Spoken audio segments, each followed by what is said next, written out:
¿Qué fue lo último en lo que nos quedamos? Miren, yo creo que terminé de explicar el método que se llama pragmalingüístico. Lo terminé de explicar. La experiencia dice, y no solo la mía, sino también la de todos mis estudiantes, y yo lo veo, es que solo hasta el momento en el que te pones a aplicarlo, vienen las complicaciones porque no sabes ni cómo hacerlo o cómo distinguirlo. Nosotros regularmente hacemos, mentalmente lo hacemos todo a la vez. Por ejemplo, o sea, en cuestiones de entendimiento, ¿no? Lo hacemos todo como en un paso. Entiendes el enunciado y automáticamente lo interpretas. Bueno, pues en la metodología, ¿sí? Hay que aprender a tener orden en la cabeza. Así como se tiene orden en la cocina, ¿sí? Y tienen separados los cuchillos y las cucharas y todo, también en la metodología hay que poner todo en su lugar, aunque nos parezca que es parte de un todo. ¿A qué me refiero? Bueno, primero, hasta en el momento en el que ustedes se sienten a aplicar en la metodología, le van a empezar a entender. Entonces, si no lo han hecho, pues se van a quedar así. Entonces, la primera parte, ¿no? Hay tres partes, hemos dicho que tenemos tres partes. La primera parte, que es la sintaxis, solo es la parte donde se evidencian las relaciones. Es lo que desde la filosofía, ¿alguna de ustedes se acuerda de sus clases de filosofía? Uy, claro, ¿qué quieres saber? Ah, bueno.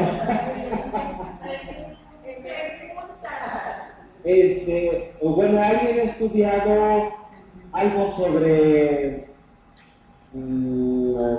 bueno, en filosofía hay algo que le llaman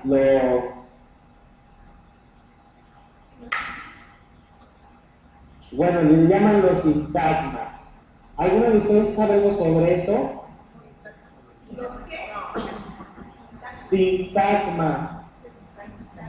Sí, pero ya se nos olvidó, mejor recuerda, por favor. O sobre los paradigmas. Eso sí no Bueno, ¿qué quiero decir?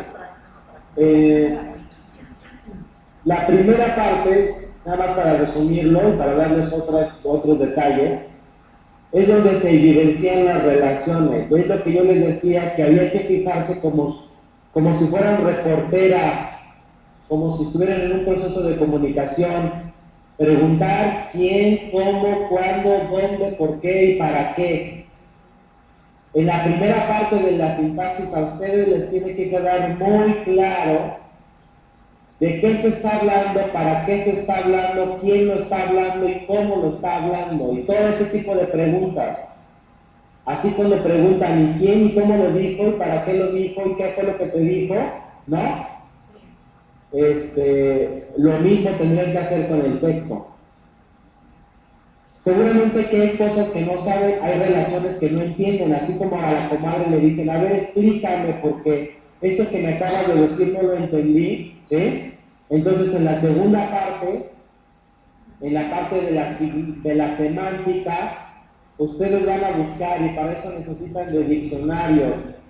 Papá Wikipedia o papá Google les pueden ayudar en internet a buscar significados, pero bueno, el reto que se tiene en internet es clasificar la información, porque hay demasiada información, entonces pueden obtener alguna que no sea tan cierta. Y bueno, ya después de que indagaron sobre el significado de las relaciones, a ver si me explico con varios de significado de relaciones o no, les veo como con cara de guap. ¿Se acuerdan? Ah, ya me acordé, yo ya hice con ustedes el ejercicio de una parábola de San Lucas, la de Zaqueo, en el capítulo 19, ¿no es cierto? Y explicábamos las relaciones sí o no. Ok, entonces sí se acuerdan. O bueno, sí se entiende. Ok, bueno. Pues entonces, si ya explicamos el método, ya les expliqué los tres pasos. En el último paso, en el pragmalingüístico, primero hay que descubrir cuál era el mensaje para el autor original y luego la aplicación. Sería muy interesante saber cuál es la impresión. ¿Cuál es la impresión que a ustedes les da después de que hemos visto toda la metodología? Imagínense que ustedes tienen cursos, tienen charlas, y entonces la pregunta fundamental es, ¿cómo le hacemos en nuestra catequesis de cada semana para entender y actualizar el mensaje? ¿Sí se entiende la pregunta? Entender el mensaje es entenderlo, o sea, no solo como que tú entiendes tal o cual cosa, no, sino entender. ¿Cómo lo hacemos para entenderlo y cómo lo hacemos para actualizarlo? Cuando hablo de actualización significa apropiárselo ustedes para su realidad, para Reynosa, para C, para catequesis especial, para su experiencia pastoral. ¿Cómo le hacemos? A ver, así como, ¿qué impresión les da? O sea, ¿se puede aplicar la metodología? ¿Es imposible? ¿Qué se necesita para aplicarla? ¿Quién puede aplicarla? Porque hay un principio dividido, un principio metodológico. Un principio metodológico va a decir que no hay actualización, o sea, no hay apropiación del mensaje, si no hay una mediación científica. ¿Qué significa eso? Que no se puede entender el mensaje bíblico si no hay una investigación o no hay una aplicación del método. ¿Eso sí se entiende? Oye, hay otro. Algunos teólogos de la teología latinoamericana, ya no se habla de teología de la liberación, ese rollo es muy setentero. La teología latinoamericana va a decir, ¿sí?, que se pueden hacer lecturas populares de la Biblia. Es como la lección divina, La lectura popular de la Biblia tiende más bien a ponderar el hecho de que para poder interpretar la Sagrada Escritura, primero lo que se tiene que hacer, sería dos cosas. Una conversión personal para interpretar la vida, no desde ti, sino desde Dios. Y una lectura popular lo que significa es que no hace falta una metodología, pero sí implica primero entender, o bueno, no sé si entender, pero tener primero una conversión. sí, en el primero se trata de una conversión para no juzgar y no entender la vida desde ti, sino desde Dios. O sea, ¿cómo vas a interpretar las Sagradas Escrituras? En la medida en la que puedas conocer la vida desde Dios. Miren, esta teoría que se las acabo de decir está puesto en este librito aquí. Entonces,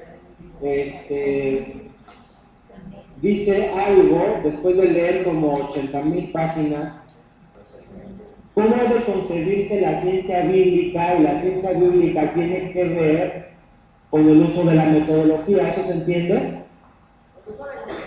La metodología, sí.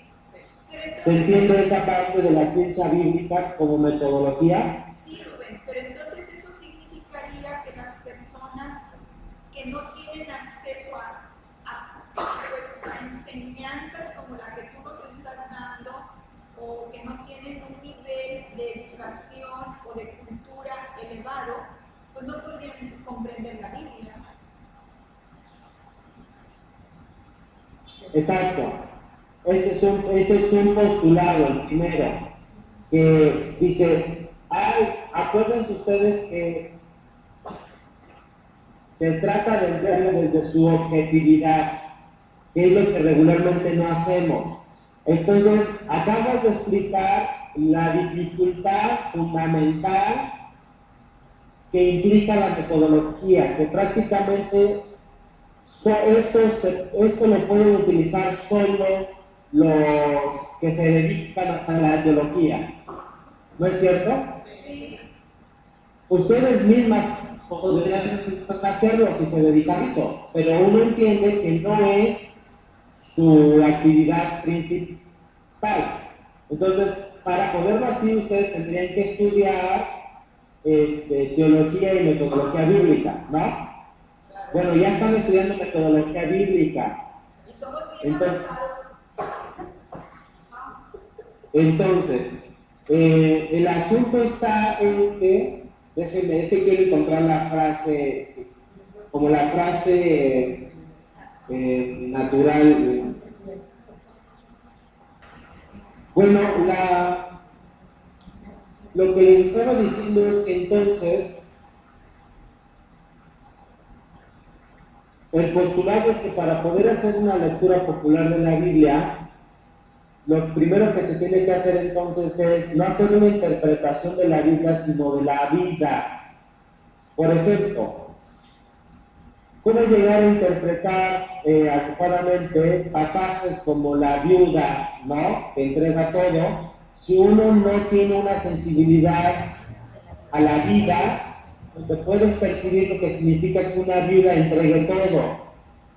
O cómo interpretar la Biblia, ¿no?, si no tiene uno la sensibilidad en la vida de lo que significa cuando alguien está tirado y necesita de ayuda, por ejemplo. ¿Se entiende el principio? Sí. Es decir, cómo la lectura popular va a decir que para poder interpretar la Biblia, primero se tiene que hacer un ejercicio de interpretar la vida.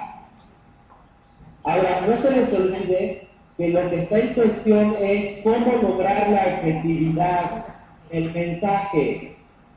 Porque todo este curso ha sido para explicarles que necesitamos de la mediación, una mediación metodológica, pero una mediación social, cultural, religiosa, política.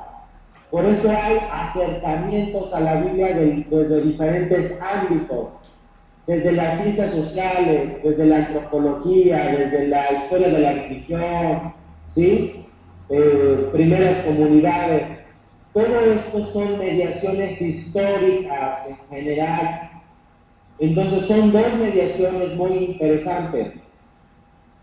Una mediación que consiste en la metodología y la otra mediación que consiste en el saber contextual. No podemos interpretar sin tener el contexto. ¿Qué pasó, Nacho? Te veo nada más la mano. Sí. Esto viene siendo como lo que dijo Jesús, ¿verdad? Es que ustedes no ven las cosas como las ve Dios, sino como las ven los hombres. Y cada quien interpreta la Biblia como quiere, como le conviene. Bueno, eso serviría también de referencia para explicar el principio sobre, antes que interpretar la Biblia hay que interpretar la vida. ¿Y cómo interpretamos la vida? Por eso es que digo que se necesita una conversión personal.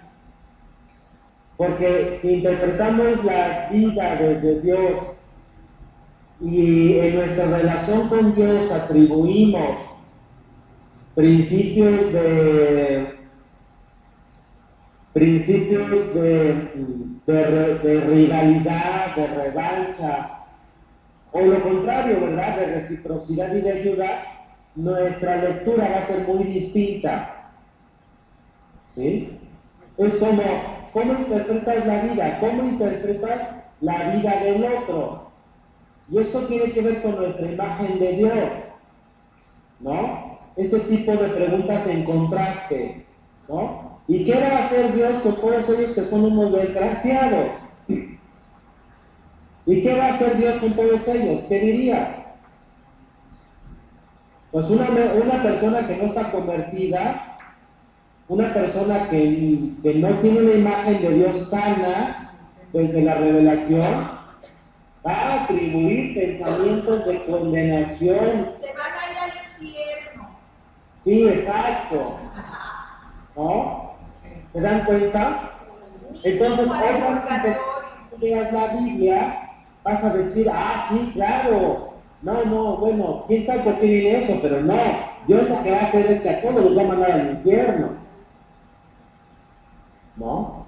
Entonces, si no hay una conversión personal, no puede haber una lectura popular de la Biblia sana. O sea, ya no hablamos de mediación científica, no hablamos de métodos. No hablamos, quizás ni siquiera de saber el contexto. Pero si nosotros no tenemos una imagen de Dios desde la revelación, vamos a interpretar cosas que no lo son. Pero eso es bien difícil, porque normalmente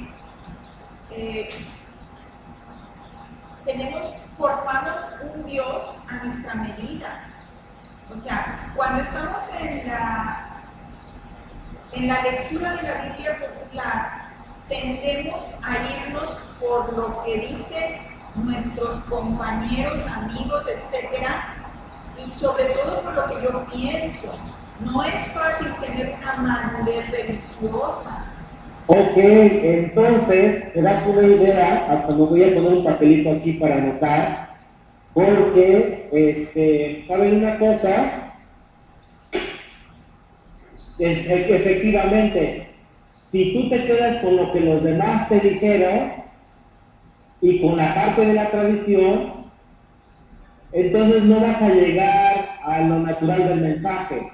Así que para que pueda haber una lectura, fíjense, la idea en este momento es reflexionar juntos sobre cómo podríamos hacerle para que ustedes y cualquier persona pueda tener una lectura objetiva de la Sagrada Escritura.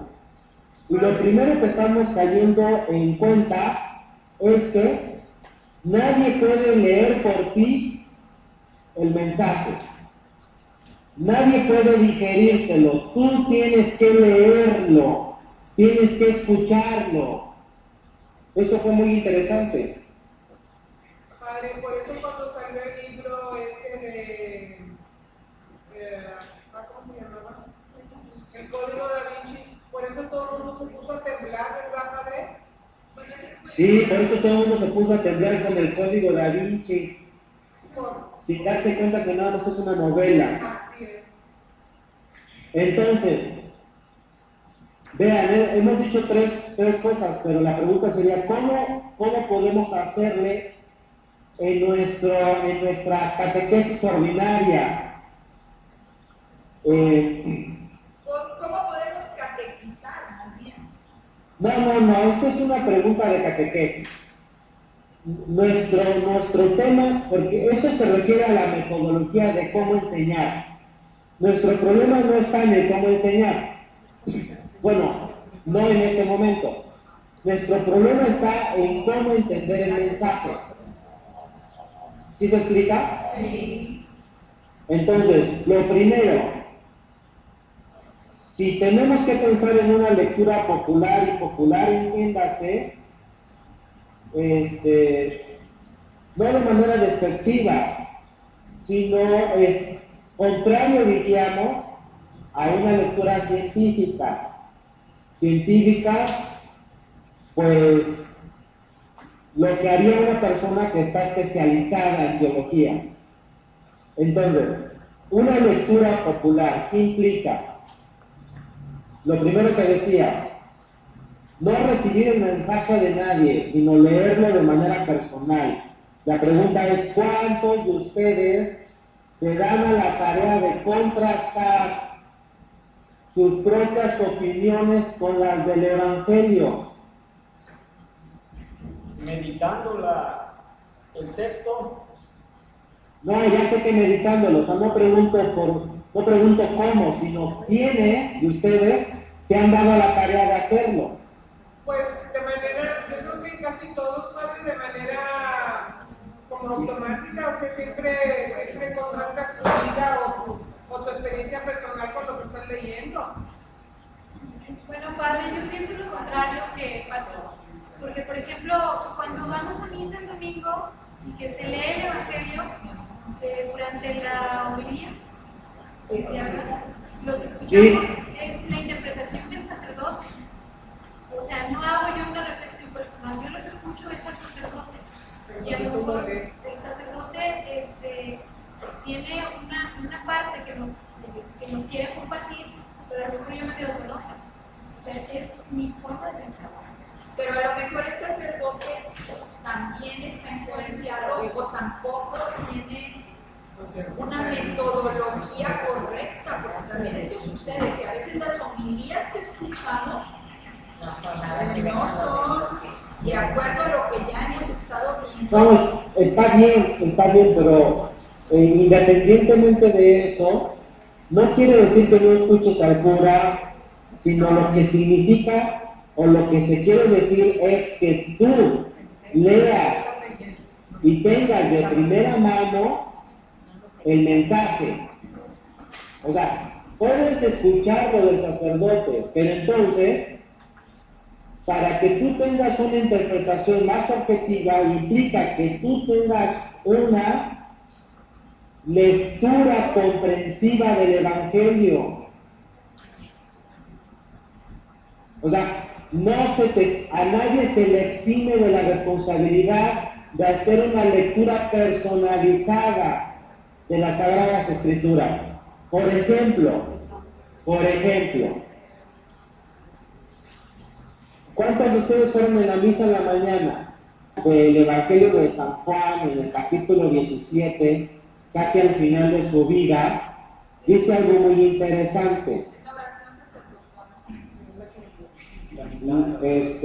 Dice, la vida eterna, a ver, escuchen bien, la vida eterna consiste en que te conozcan a ti, único Dios verdadero, y a Jesucristo, a quien tú has enviado. Estaba yo en un asilo y estaba en una celebración, y entonces me pidieron agua, porque muchas de ustedes seguramente lo entenderán así. Me pusieron una petición sobre las almas del purgatorio. ¿Quién de ustedes cree en las almas del purgatorio? Entonces, por ejemplo, si tú estás leyendo que dice San Juan, y si lo escucharon, ¿no? Sí. ¿O quieren que se los vuelva a decir? Me lo voy a decir. ¿Cómo? Sí. Lo vuelvo a decir. Mándale. La vida eterna consiste en que te conozcan a ti, único Dios verdadero, y a Jesucristo a quien tú has enviado. Bueno, pues cuando tú lees eso y le preguntas a San Juan, ¿y en qué consiste la vida eterna? Pues en que te conozcan a ti, único Dios verdadero, y que conozcan a Jesucristo. Y si hemos estado analizando entonces, porque todas las lecturas del misterio pascual, después de la resurrección, nos ha dicho que la resurrección es por méritos de Jesucristo. Y nuestra vida es solo por méritos de Jesucristo. Y no por nuestros méritos, sino porque Dios nos ha reconciliado. Bueno, y entonces yo les decía, hoy les voy a dar una buena noticia. Que esas almas del purgatorio están viviendo un encuentro personal con Dios, donde lo fundamental es no el sufrimiento, sino el reconocimiento de Dios.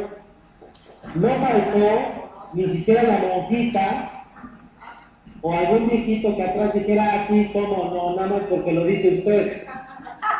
Padre, es que la mera verdad que cuando a veces oímos algunas homilías o oímos otros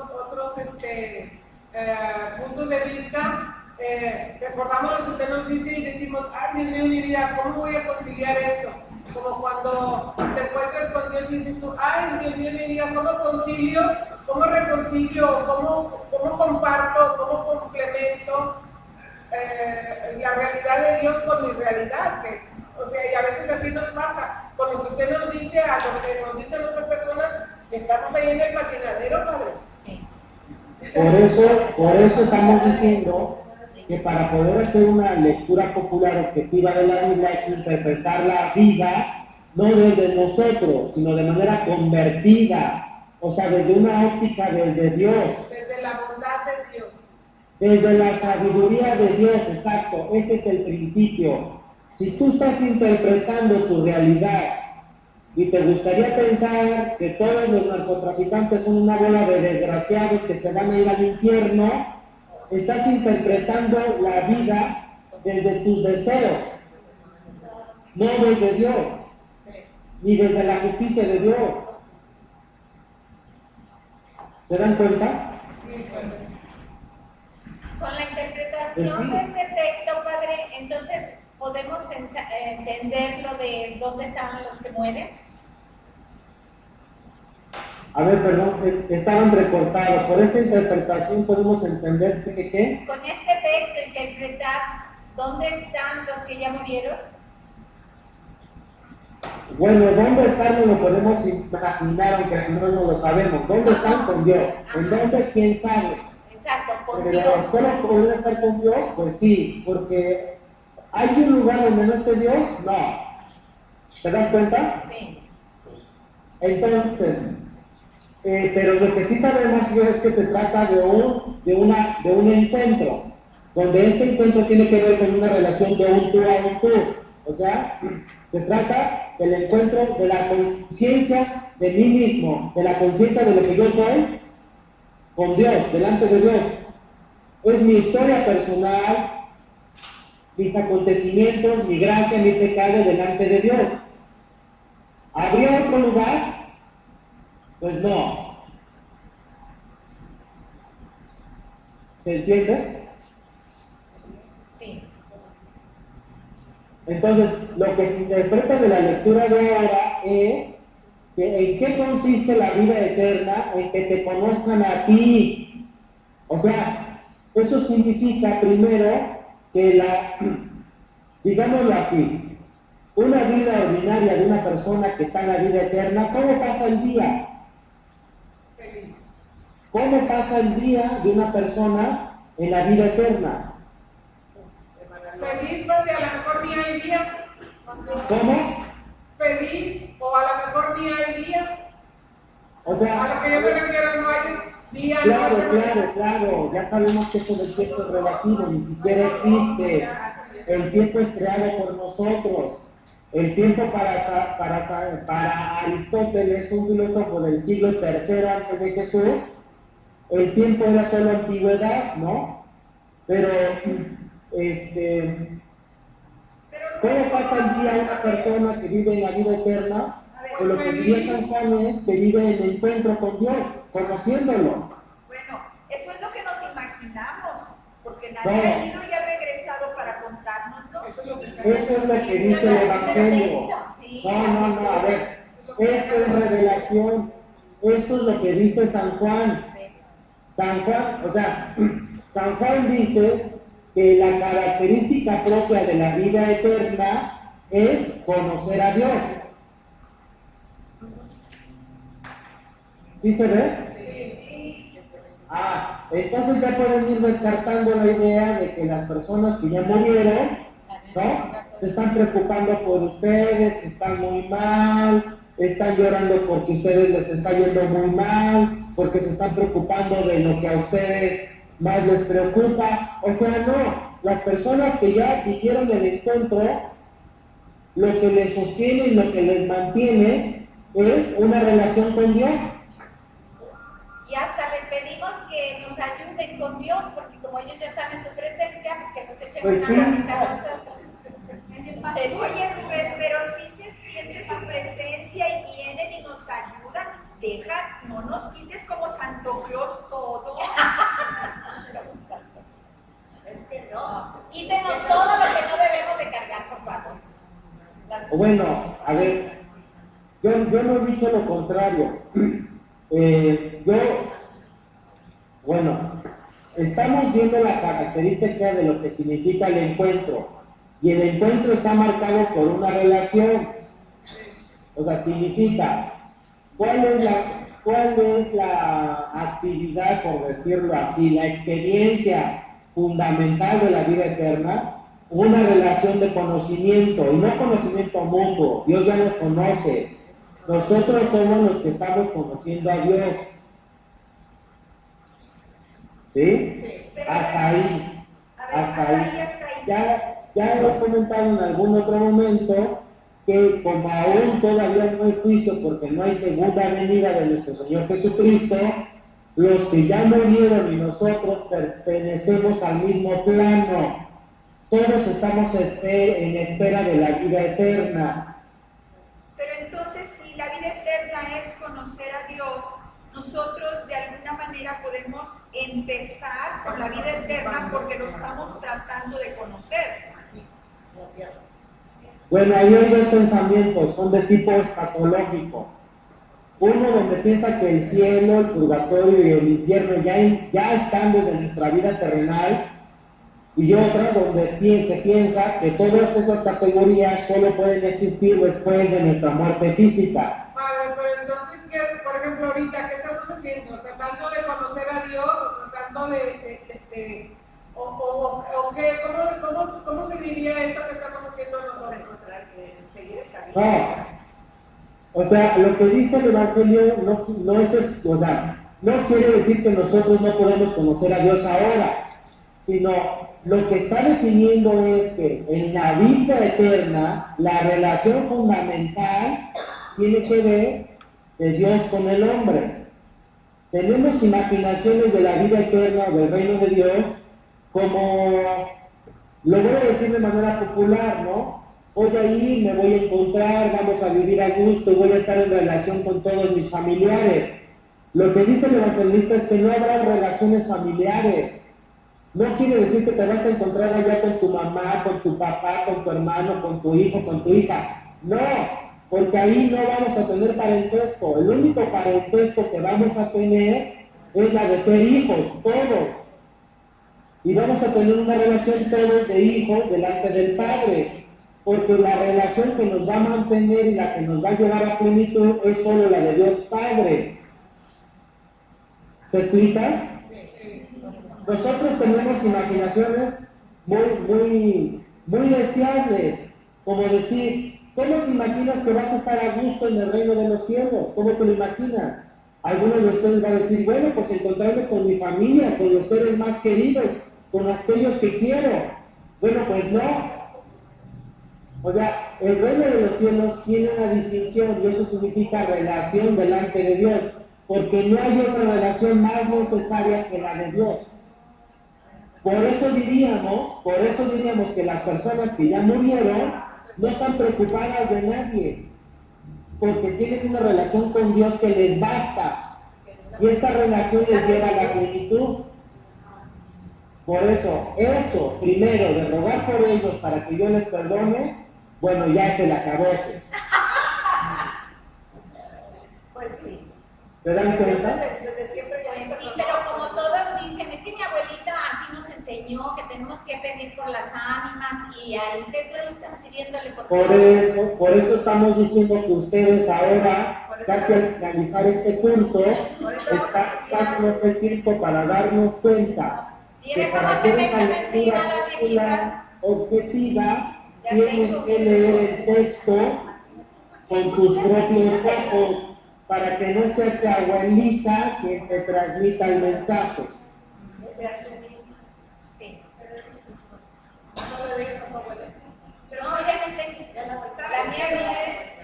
Lo peligroso de esto es que la mayor parte de las personas que nos dedicamos a catequesis tenemos una religiosidad popular, si acaso la tenemos, y un desconocimiento de las Sagradas Escrituras bien grande. Entonces, en manos de nosotros, o personas como yo, ya no voy a embarrar gente, está la educación religiosa de nuestro pueblo.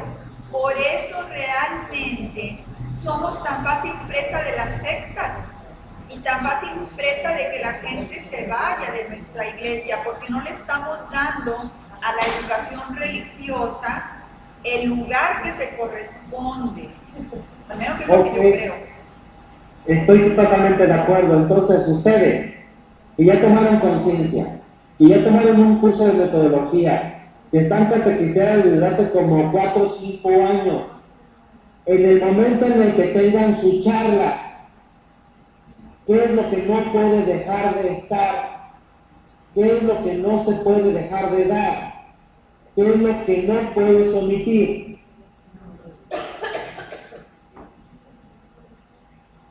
El amor de Dios, Que es muy importante La también. relación personal con Dios. La relación personal, y que es muy importante que tú lo conozcas, y primero que nada a través de las Sagradas Escrituras. Ok, sí, a ver, esas son 2 cosas. La primera es que, bueno, sí, tu experiencia, pero quién sabe si tu experiencia es lo suficientemente sana, reveladora, ¿Qué es lo que no depende de ti, pero que sí le tienes que transmitir? Bueno, la idea es que no les dijeras el mensaje. La idea es que cada persona tenga un encuentro directo con la Sagrada Escritura. ¿Cómo lo vas a hacer? ay, recomendándoles, padre, diciéndoles que lean la Biblia. En cada sesión que tienes, ¿qué es lo que tienes que hacer? Bueno, padre, yo siempre les digo que Es muy sencilla la respuesta, no crean que les estoy metiendo un 4. de Nada tener más el es- Espíritu Santo hay que leer la Biblia. A la luz del Espíritu Santo hay que leer la Biblia, de otra manera no puedo leer. Es que también hay una Exacto. cosa, Rubén. La respuesta va de acuerdo a las personas que nos están escuchando. O sea, no es nada más lo que nosotros digamos, que tenemos que tener bien firmes los conceptos, pero se tienen que transmitir de acuerdo a las realidades de cada persona que nos escucha. No, o sea, eso está bien, pero lo que digo es que de manera objetiva, lo que no puede hacer falta en ninguna de las sesiones de catequesis que tú ves, es que antes que todo, y antes de mostrar tu experiencia de Dios, y antes de que les hables sobre tu conversión, y de que antes eras toda una pecadora y ahora eres hija de Dios, antes de todo ese rollo, La oración del Espíritu Santo. no. La lectura de la Biblia, la lectura de un pasaje bíblico que esté iluminando el tema que tú vayas a dar. Padre, padre, me permite, yo siempre les digo que antes de leer la Biblia, eso es importante, que la lean, pero antes de leer la Biblia tienen que acudir al auxilio del Espíritu Santo, porque a nuestra propia luz no vamos a poder entender, que tenemos que tener una guía que es como la guía del Espíritu Santo para poder entender o que pues la guía o a la luz del Espíritu Santo para poder leer la Biblia. No sé si eso esté bien, padre. Sí, no, está bien, pero lo que yo digo es que si hay algo que no puede hacer falta, es que en las sesiones Es que para se nosotros, dé el espacio para la lectura bíblica. para nosotros el centro de toda nuestra catequesis es el Evangelio. Yo lo sé, pero es una indicación como pastoral en términos de una resolución, ¿no? No. ¿Qué es lo que tenemos que hacer? Lo que pasa es que nosotros siempre, el centro es la lectura del texto el Evangelio del siguiente domingo, tanto en nuestra hora santa como con las familias y aplicando la lección divina. Entonces eso es algo básico. Yo no sé, no digo que no lo hagan, me refiero a que no solo se tiene que hacer cuando tengas una sesión de catecismo, sino que tendría que formar parte de todas las sesiones. O sea, sí me refiero a una conciencia, es una resolución que estamos llegando después de estudiar metodología. ¿Qué tenemos que hacer cuando vamos a transmitir algo? Leer la palabra de Dios. Por eso, padre, por eso el consejo que le damos y como sugerencia después de haber empezado a estar en la catequesis es que las mamás y las personas con las que nosotros compartimos es que en los mensajes o en el libro de Evangelio y Vida siempre hay la referencia diaria de una lectura, o sea que en el día se den el espacio y el tiempo para tener la lectura de ese día del Evangelio, ¿verdad? Si ellos ya quieren aplicar y dar más tiempo a hacer el método de la lección que es bueno, pero algo se te va a quedar, se te va a hacer reflexionar en el día con esa lectura que hiciste. Pues esa es la recomendación, para que tenga continuidad y no nada más sea una vez a la semana cuando escuchen ellos una lectura de la Biblia, o nada más una vez a la semana, o 2 veces a la semana cuando vayan el domingo a misa. O sea, que esto tenga continuidad, que se haga un buen hábito, que sea parte de tu vida. Por eso en todos nuestros grupos se insiste que todas las personas que pertenecemos a catequesis, bien sea sirviendo o como destinatarios, incluso los benefactores, tienen que tener el Evangelio y Vida donde están las referencias bíblicas. Ahora, eso está muy bien. Ahora, ustedes como grupo tienen la mediación, ya tienen la mediación. ¿A qué me refiero? Otra conciencia es darse cuenta,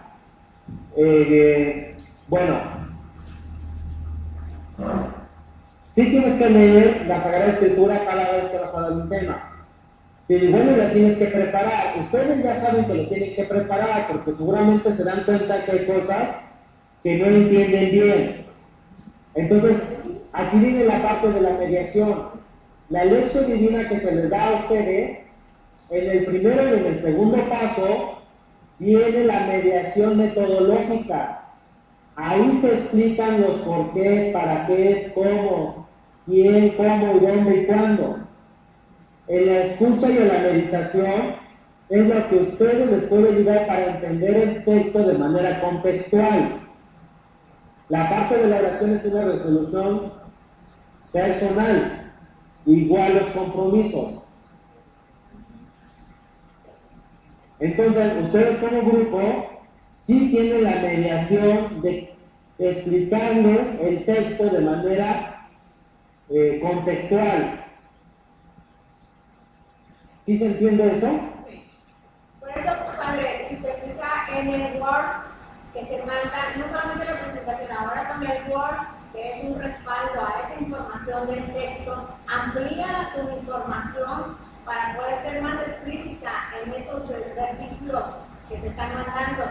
Ahí te está explicando como la parte litúrgica y la parte bíblica con respecto al texto que se va a dar.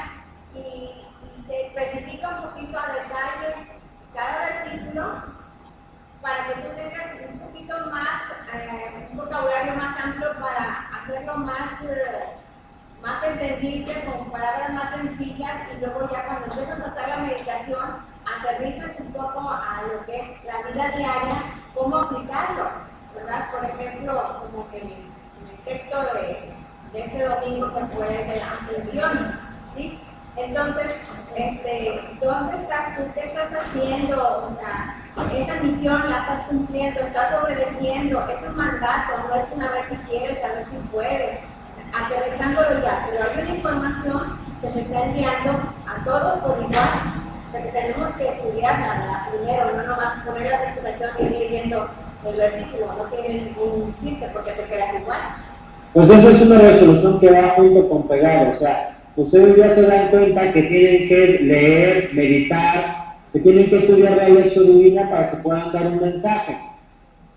Y a la gente que está en su grupo, ya se dieron cuenta que no pueden omitirles la oportunidad de que ellos tengan de primera mano el mensaje y después viene su interpretación. Pero ¿qué es lo que regularmente pasa? Ustedes inician, bueno, no ustedes como grupo, sino tradicionalmente, empieza a darse un tema y lo primero que se hace es estar hablando de lo que uno cree, y si bien es cierto, utilizas a la Biblia para que esté justificando lo que tú dices, cuando tiene que ser al revés. Entonces, a la gente que viene a nuestros grupos no se le puede dejar de dar la oportunidad de que tenga de primera mano la escucha de la palabra. Ya ustedes ya saben que de manera grupal y de manera personal, por esta conciencia sobre la objetividad del texto, se tienen que dar a la tarea de estudiar la lección divina. Es una resolución práctica.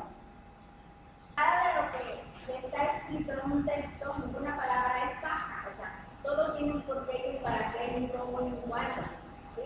Entonces, es importante siempre recordar que no, pues es que decía que en el agua de Tiberiades, no, pues es que decía que en el monte, o sea, ¿cómo estás tú? ¿Por qué dices el agua de Tiberiades? Estás en la orilla, estás adentro, tienes miedo, estás en lo profundo, te quedas viendo, o sea, todo eso tiene un porqué, ¿verdad?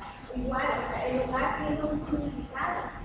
Entonces, eso es lo que nosotros tenemos que explicar, dejar bien explícito, para que se adentren en esa lectura, no nomás lo escuchen y ya se quede como una historia, que no es nada como algo informativo, no, es algo que ya te está diciendo a ti directamente, y a la otra pues le dijo otra cosa, porque su situación de vida es muy diferente, ¿verdad? Claro, así que si ustedes lo piensan, que pues ustedes son voy a decirlo así, como una tarea muy grande, porque a las familias a las que llegan, seguramente muchas después de mucho tiempo no se han acercado a la iglesia, o van a recibir ustedes sus primeras catequesis.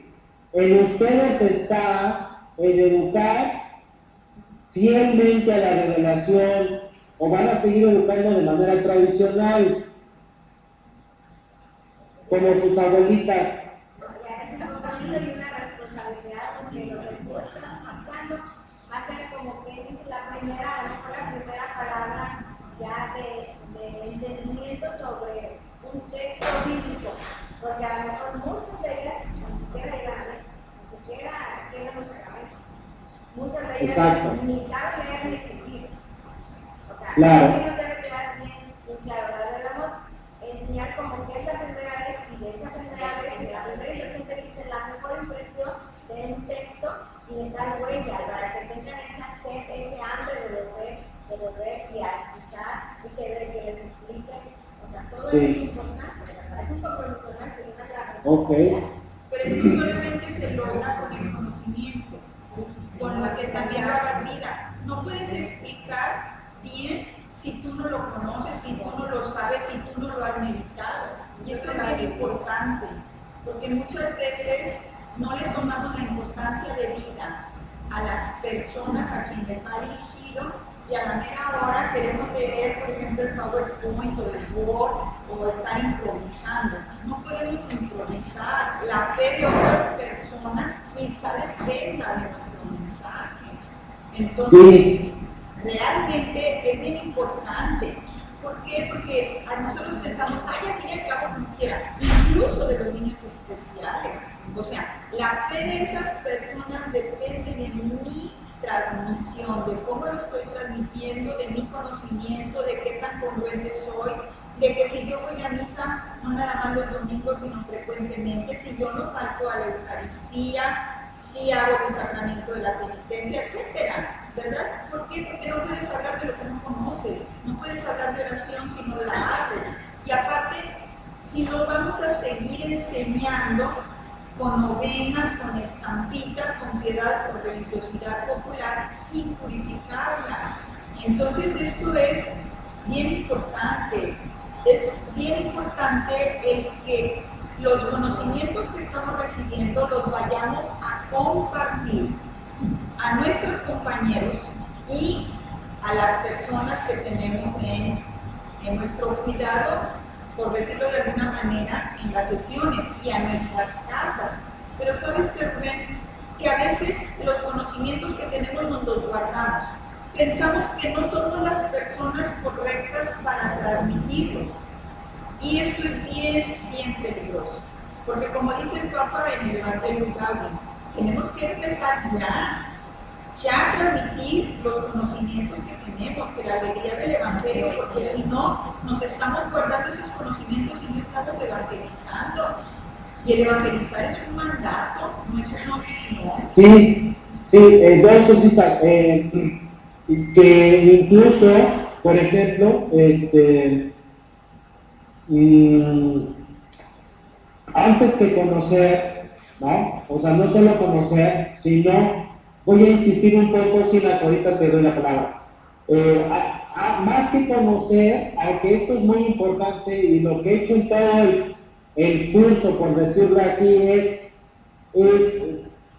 comentarles, ¿no? Y decirles y fomentarles la idea de que el conocimiento contextual de la Biblia es muy importante para poder interpretarlo de manera adecuada.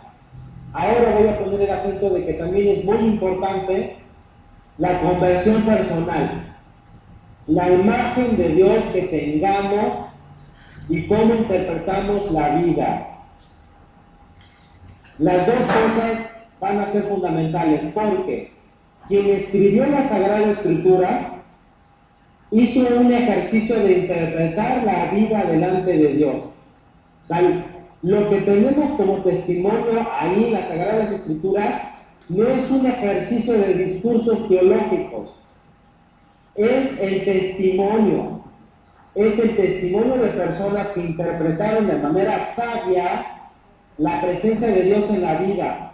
Por eso es que tendríamos que tender a hacer lo mismo, a capacitarnos para ser personas que puedan interpretar la vida de manera sabia. Y lo otro, a lo mejor sí, ciertamente alguno de ustedes piensa que no es la persona adecuada para transmitir el mensaje. Pues sí, por ejemplo, si cuando, me voy a poner de ejemplo, ¿no? Si de algunas cosas de las que suelo decir, fundamentales por la perspectiva del Evangelio y demás, terminan diciendo, ¿no? O pensando que estoy totalmente loco, pues ¿qué van a pensar de ustedes cuando vayan en contra de lo tradicional? Pues que están locas, ¿no? Sí, Nacho, ¿qué pasó? Una de las cosas más importantes que debe haber es que ellas participen, no nomás estar a uno hable y hable, porque no se sabe si se está entendiendo el mensaje o no se está entendiendo. Bueno, pues eso tendría que ser, sí, una destreza que ustedes tienen que adquirir. Cómo transmitir el mensaje de manera, bueno, esto es una cuestión de pedagogía, sí. Y cómo suscitar la participación de la gente. Pues la gente va a hablar cuando entienda, cuando le parezca interesante, cuando hable de sus necesidades, ¿no? Y sabemos que no toda la gente va y tiene, a veces mucha gente va con la idea de escuchar nada más, de calentar un asiento y ya estuvo, ¿no? No, hay que motivarle, ciertamente, para eso hay que abrir una sesión de discusión, como de plática, de charla, a ver, ¿qué entendiste tú? Hay que preguntarles, a ver, así, y de uno en uno, ¿no? ¿Y tú qué entendiste del Evangelio? ¿Y tú qué más? ¿Y tú qué tiene que ver con tu vida? ¿Y cómo podrías decírselo a alguien más? Y encontrar como ciertas relaciones, ¿no? Relaciones entre conceptos, ideas, actitudes, tradiciones y demás. Pero es una cuestión pedagógica y de motivación personal.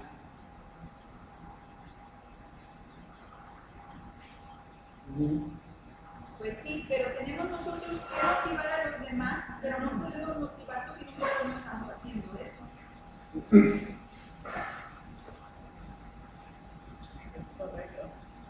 Correcto, sí, hay que entonces motivarse. Pero yo creo que ustedes lo van teniendo todo. Me vienen a la mente dos cosas, ¿no? Fundamentales. Tienen un esquema para dar la catequesis especial donde la mediación de la lectura de la palabra de Dios es un eje principal. O sea, en sus catequesis no hace falta la escucha de la palabra. Eso ya es una ganancia. Les invito a que luego cuando vayan a otros grupos se den cuenta a ver cómo inician o cómo termina la sesión y a ver si sí es cierto que se leyó algún pasaje de la Biblia, ¿no? Y lo segundo, ustedes tienen una herramienta que ya un equipo ha hecho, que se ha encargado de investigar. Maribel y compañía, quienes han hecho la lección divina, a lo mejor valdría la pena que muchos de ustedes se fueran incluyendo, enrolarse en la elaboración de las lecciones divinas. ¿Saben por qué? Porque eso les va a provocar a ustedes el espacio, el tiempo y la actividad correcta para que se pongan a estudiar el mensaje. O sea, ya sabemos que quien enseña, primero aprende. ¿Verdad? Entonces, quien tiene que enseñar, quien tiene que decir, primero tiene que aprender. Pues no estaría mal ahí que se fueran adhiriendo al equipo de la lección divina para que les vayan leyendo y les vayan actualizando con profundidad. Bueno, solo pone ya al aire.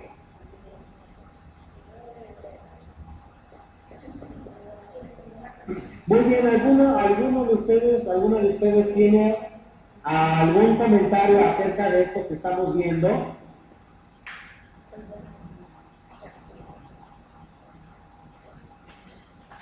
¿Ustedes sí piensan entonces que es posible entender el mensaje bíblico sin alguna mediación metodológica?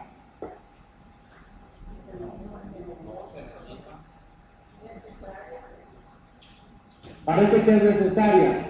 Entonces la tarea está en hacer más asequible, más entendible, más cercano la mediación. Y les voy a decir otra cosa. Padre, porque si... La lección divina es un buen ejemplo y un buen método para acercar y para hacer útil y práctico la metodología bíblica. Padre, porque si no nos quedamos, por ejemplo, en lo muy literal como eso de que por la otra mejilla, nos quedaríamos muy lo que es nada más a la letra y casi siempre eso lo interpretaríamos desde nuestro punto de vista, Pues claro, desde porque, nuestra experiencia. Sí, porque en este caso necesitamos de la mediación de las ciencias sociales para que nos explique los niveles de relación que había entre las personas. Y desde ahí vamos a tener entonces la característica o vamos a entender el por qué se nos narra de esa manera. ¿No? Y así es de esa manera, Padre, como vamos entendiendo, porque a veces, por ejemplo, con el Antiguo Testamento, yo he oído de que, pues, ese Dios cruel, bla, bla, bla, bla, bla, bla, se va entendiendo a Dios desde el amor, o se va entendiendo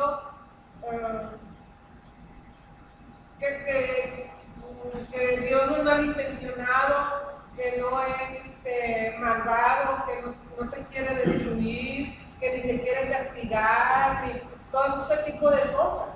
Eso es lo que, todo lo que me acabas de decir es lo que yo nombro cuando digo que hay que interpretar la vida y a la par hay que tener procesos de conversión personal. Por eso es con la metodología, porque vamos a aprender. Padre, siempre hay controversia con respecto a la enseñanza que tienen, por ejemplo, los hermanos casados. Hay una parte, no recuerdo ahorita el pasaje,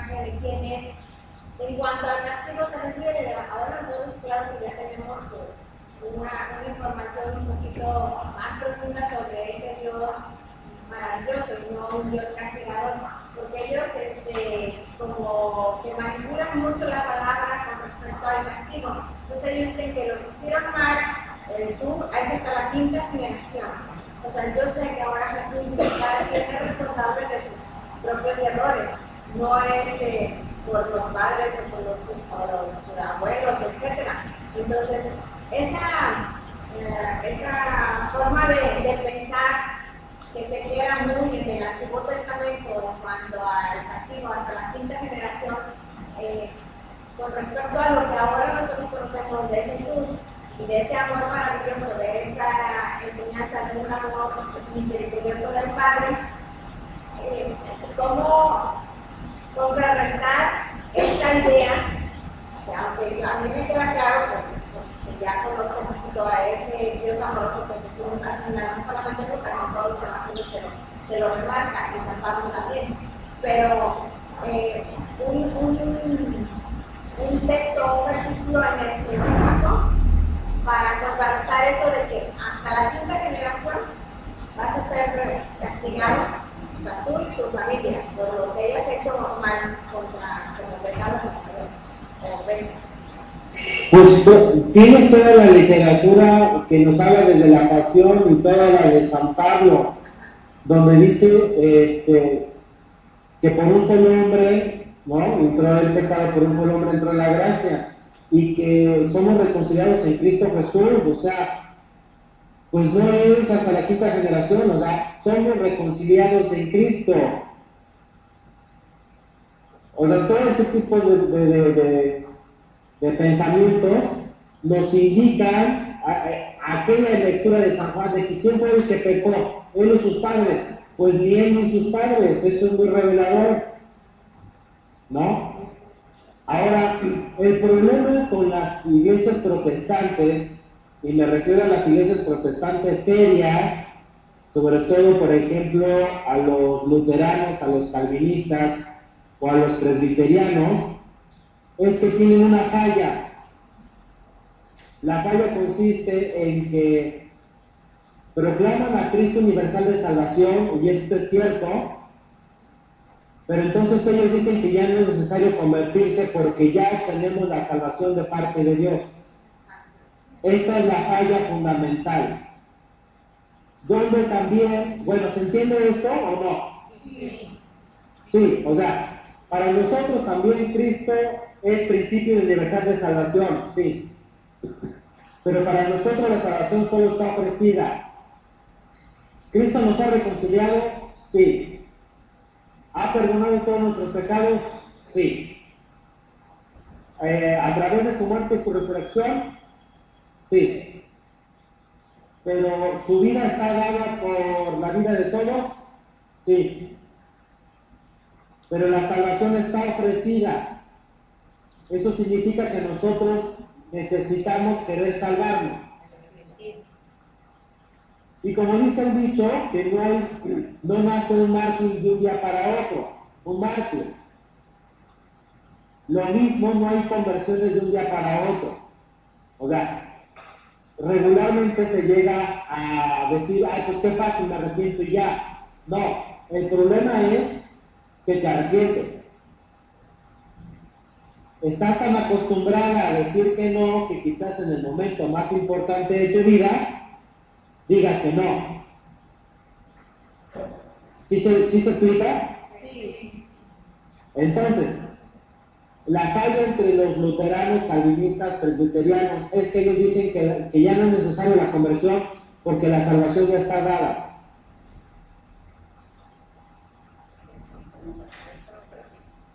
Y también hablan sobre las mediaciones. Para ellos no hay ninguna mediación más que Jesucristo, y es cierto también para nosotros. Entonces para ellos no hay nadie, no hay nadie más. No hay santos, no hay nadie. Dice, por tu fe has sido salvo. O sea, ya nada más con que creas en Jesús ya eres salvo. Así te lo digo. ¿Cómo? Que ellos te dicen, por tu fe eres salvo. Crees Sí. en Jesucristo y ya eres salvo. Y ahora bautízate, aunque ya te hayas bautizado, no te salido otra, bautízate y ya. Bueno, eso diría el mismo San Pablo, pero para San Pablo el hecho de tener fe implica el creer en Jesucristo, y el creer significa convertirse. Y el convertirse pues tiene que ver con la práctica de la vida de Jesús. ¿Sí? Entonces requiere de una asimilación evangélica en la vida de cada persona.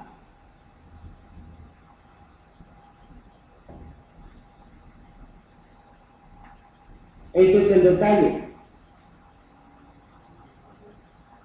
El único que es objeto de fe es Jesucristo. Ni los santos. Nadie es objeto de fe más que Jesucristo. Porque solo en Él se confía. Fe, aquí vienen las palabras del Padre Honorio. Fe, fiarse, tener confianza. Solo en Jesucristo.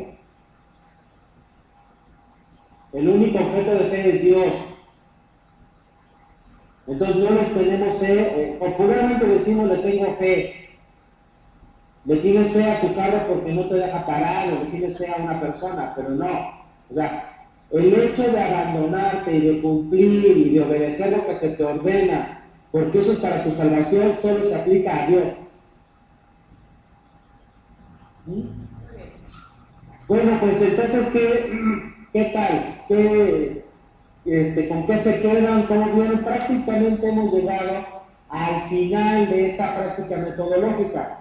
Ustedes ya practican la lección divina, yo les enseñé un método, sería cuestión de irlo ensayando, que se llama pragma. El tema del 9 de la antropología cultural, se los he explicado de muchas maneras. Léanlo,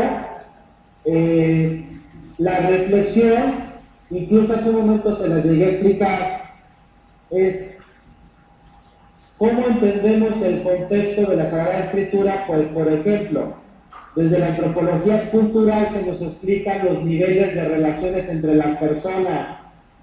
Solo así podemos entender el por qué se explica de tal manera. No sé, es como si tuviéramos que explicar, por ejemplo, cómo, algo muy sencillo, ¿no? Quizás para el común de todos ustedes, a sus papás les hablaban de usted, porque así era, ¿no? Por cuestiones de respeto. Ahora, que ya son las generaciones, Ahora le dice bien viejo. Hasta mi nieta me habla de tú. exacto, Me dice Pati. sí, Y no es porque entonces, creían que era porque yo se los decía, ¿vale? Entonces sí me dice ella. claro, pero entonces, fíjense, nosotros tendríamos que explicar después de 2000 años, ¿no? ¿Por qué nosotros hablábamos de usted a nuestros papás y después ya nuestros hijos y nuestros sobrinos nos hablan de tú? Tendríamos que dar una razón. Esto lo hace la antropología cultural.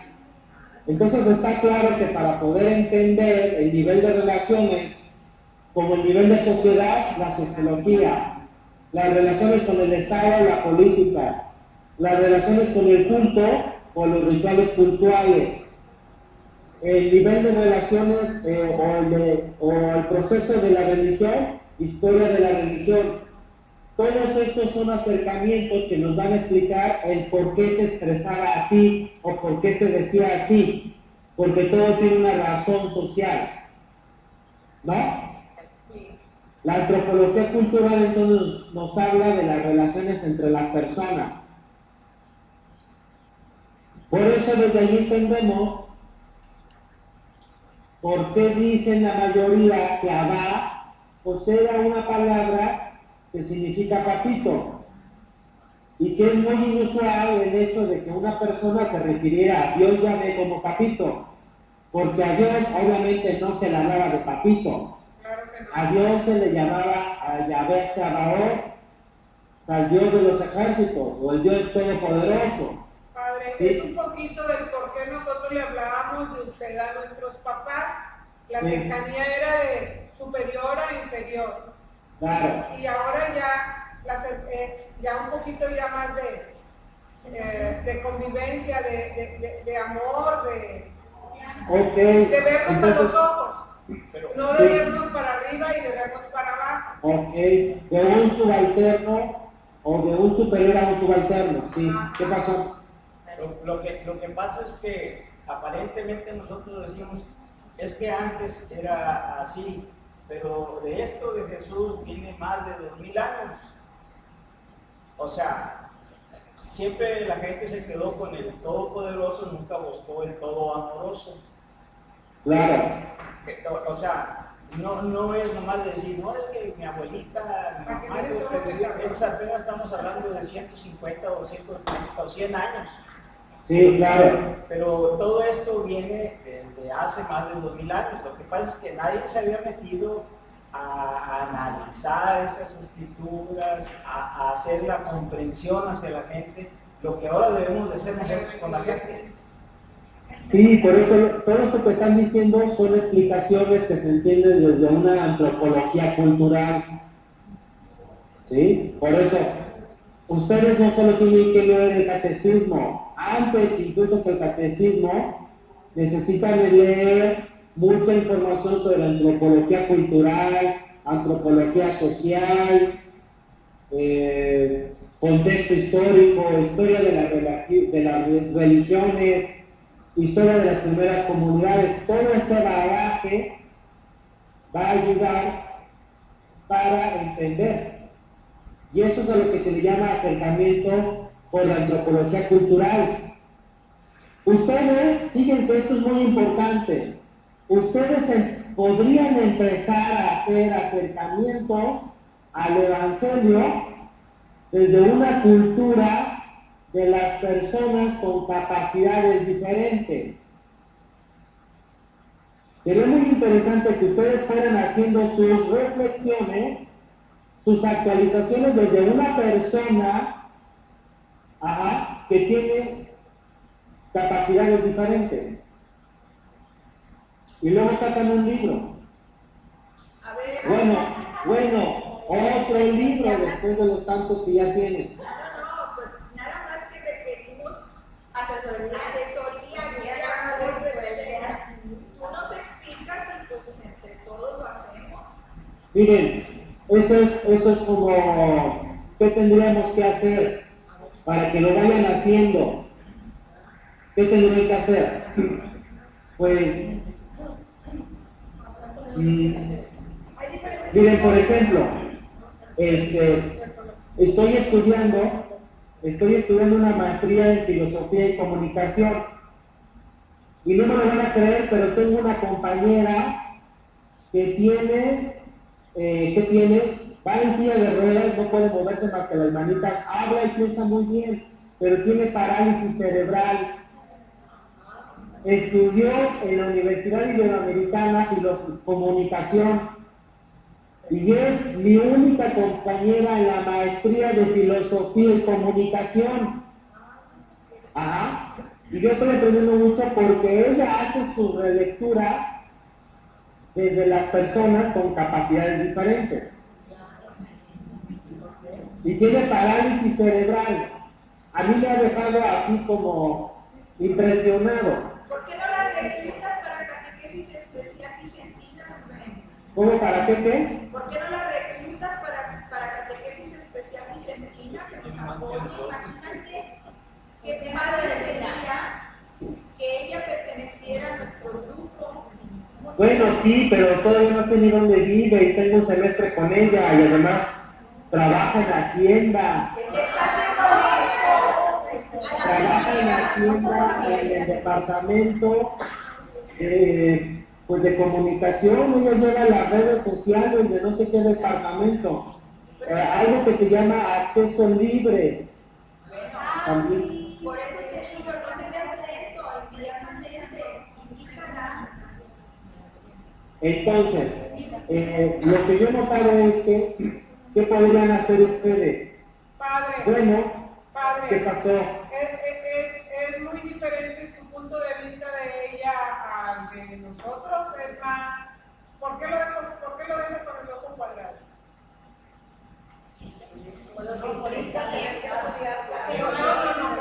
Bueno, me deja con el ojo cuadrado porque a mí, ella no mueve mucho las manos, no puede escribir y obviamente tampoco va a escribir rápido para hacer sus tareas. Ella entrega todas sus tareas y yo no.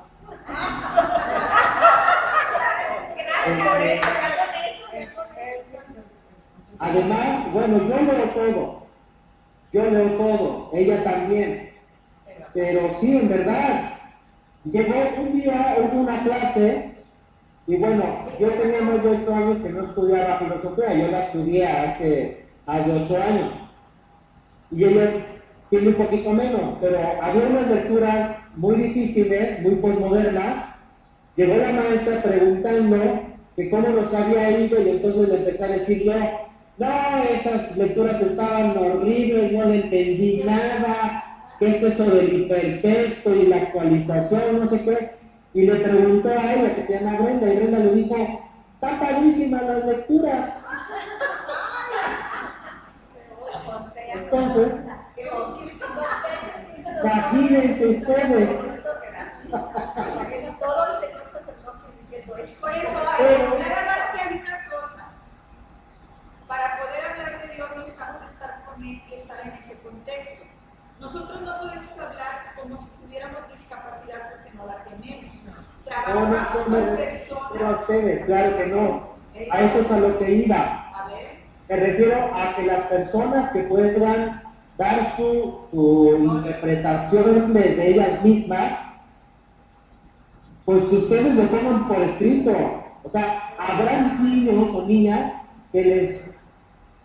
Bueno, sé que algunos están muy malitos y que ni siquiera hablan, pero algunos de ellos, ¿sí?, que puedan dar su interpretación desde su postura.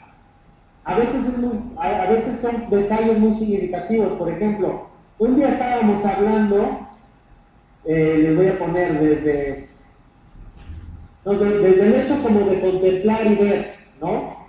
Estábamos en clase y estábamos discutiendo sobre un hecho de ese tipo. Por ejemplo, como lo de ahora.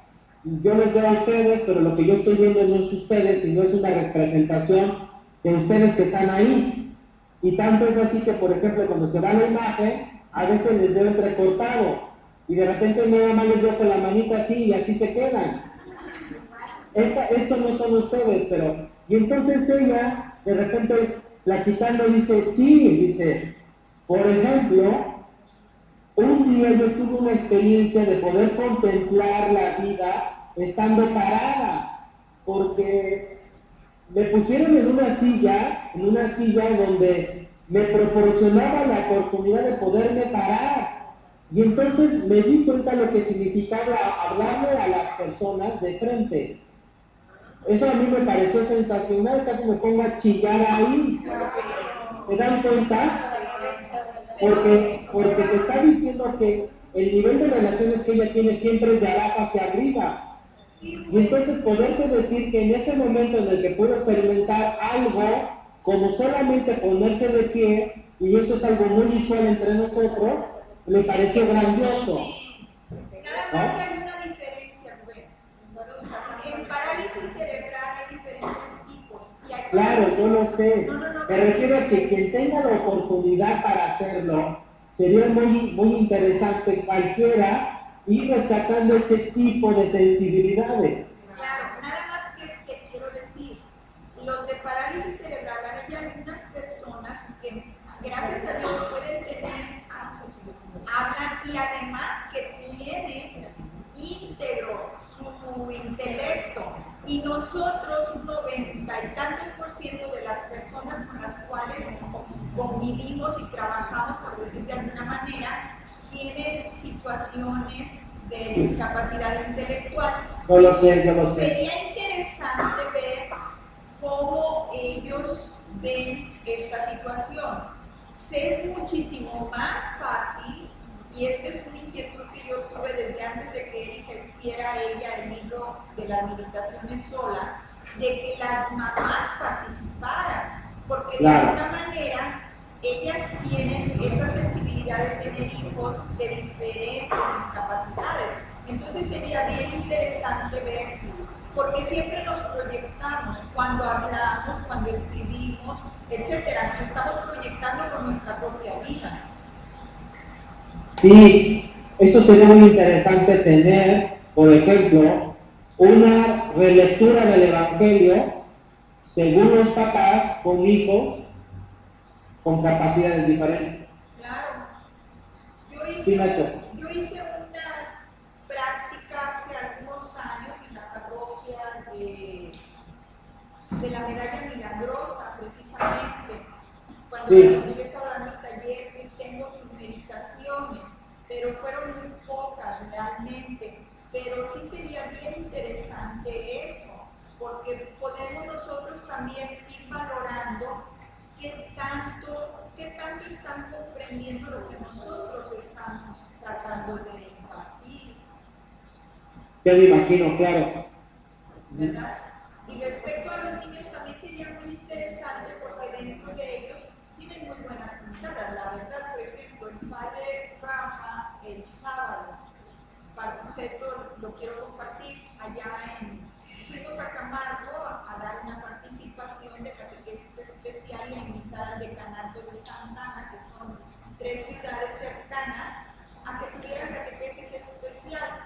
Y él comentaba que a Mauri, el hijo de Blanca, quien tiene desde casi el inicio de la catequesis especial de estar con nosotros, a Mauri tiene un gran conocimiento pues de Dios, y que de hecho él a veces pues en forma irónica cuando hace preguntas en la misa de niños y a Mauri es el único que contesta o que levanta la mano, y bastante atinado como él dice en la mayoría de las ocasiones, pues él les dice, qué bueno que viniste a Mauri, porque si no nadie me va a contestar. Sí, entonces es bien interesante esto, porque efectivamente también podemos hacerlo, son demasiados grupos en muchos lugares de la República, sería bien interesante. Claro. Pero oye, hablando de que tú ya te estás despidiendo de la metodología, te faltó el número 8, ¿no? El método que el 9 ya te explico ahorita. El método retórico clásico. Era lo que yo quería preguntar, porque está interesante, pero tiene muchos nombres griegos o muchas. Exacto, nombres griegos. No sé si nos vas a hablar de Platón y de Aristóteles, y nos vas a dar una pintadita, porque imagino que cuando nos preguntaste que qué tal andábamos en filosofía, que te dijimos que éramos unos expertos, que la creíste. Claro. A ver, vamos a dejar hablar a Nacho.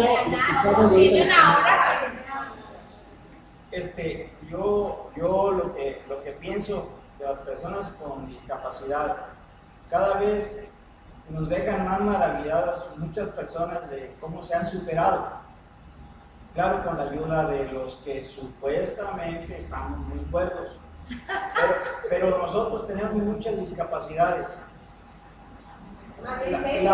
La novela, no guardamos el silencio adecuado, no sabemos escuchar, no compartimos con la demás gente como debemos de hacerlo. ¿Por qué? Porque nuestra mente está huyendo en otras cosas, muchas cosas que se interfieren a veces en lo que nosotros verdaderamente debemos de aprender.